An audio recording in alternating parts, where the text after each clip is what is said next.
said you wanted to see your team come out here and look different. Just what did you see from your team tonight? Yeah, way better fight, and I think today we got better. Right, obviously not what we won with coming out with a loss, but a lot of good things. And starting with the first group, the way they competed, and that's what I like to see. And when we put two groups together, then good things are going to happen. And I think we're taking those right steps.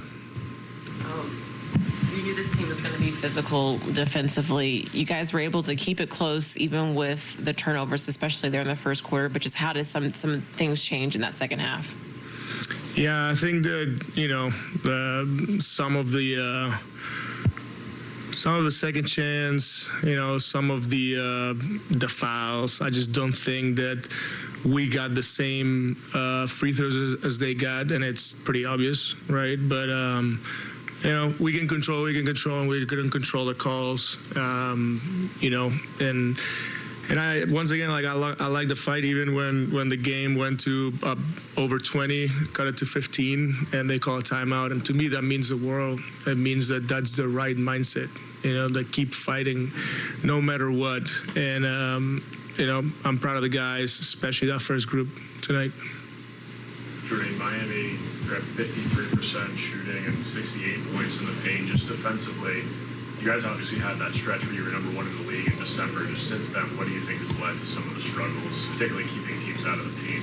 Yeah, I mean, it starts with the one-on-one, take the challenge, right? But then all the schemes where we get a cover for one another, and our rim defense is not what it's supposed to be. We have to be way better, and it just goes with our switchability that we've had at times, and it was good on that stretch, like you said. It hasn't been there now.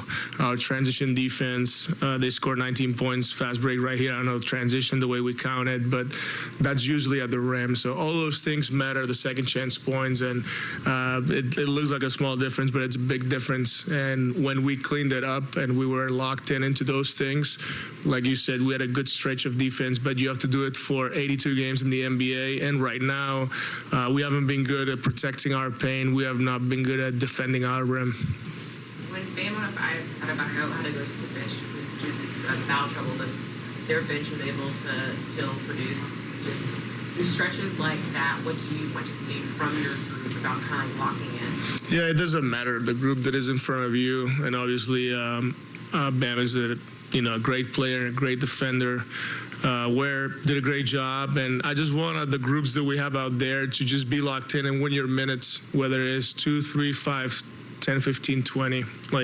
That's the mindset we have to play with the purpose that if mistakes happen, it's okay, but if you play with that purpose and concentration and as hard as you can, good things happen. And you can afford one, but multiple mistakes is what kill you, right? And if your teammate makes a mistake, it's fine, but if you go and right away make the same mistake, it's like you were not paying attention, right? So all that adds up, and I think the group we've showed progress, but we're better. We can be way better, and that's what I believe. Nolan had a really efficient first half, 4-6 from the field, 6 assists, no turnovers. Then Miami went zone in the second half, and he struggled a little bit. Just what are some of the things that you want to see from him when a team makes an adjustment like that to maintain his offensive impact? Yeah, it's gonna come. It's understanding the game. They were in a zone, and he was trying to call the plays against the zone, and I thought we got good shots. And he thought that he saw something different than what it was, and a couple of turnovers here and there. He shot a long floater when he had his teammate on the left. Understanding how everything, because I trust that he's very smart. He has a good feel. He's got a good voice, but it doesn't happen overnight that he can control everything. So I gotta keep helping him with games like this. And I thought he was efficient, like you said early on. Then they did what they were supposed to do and change things around, and there was a little bit of struggle, but I'm not concerned because he's going to keep growing and getting better. What did you just see differently from Michael Porter Jr. and just the response and the fight that he had? I mean, you just look at the rebounding, 13 rebounds, and then winning plays. He sprinted in transition defensively and got the deflection, and that's towards the end of the third quarter. Just things like this, when I see Mike so engaged, then when he thinks about rebounding, about cutting and playing as hard as he can defensively, then shots go in. And I thought he was aggressive. I was very happy with the game he played. And that's the Michael that, the group needs, because he brings so much like good energy and the level of play of like a very, very, very good player, top player in the NBA. So 10 straight losses now. Just what is the messaging need to be from you, coaches, veterans in the locker room, just to kind of keep the resolve and the faith that you guys can compete with teams on an nightly basis? Yeah, just go get the next one. Tomorrow we're gonna work. We're gonna watch film.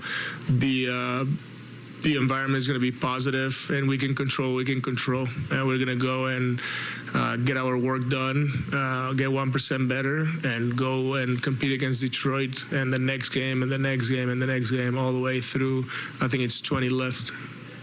Doesn't change anything.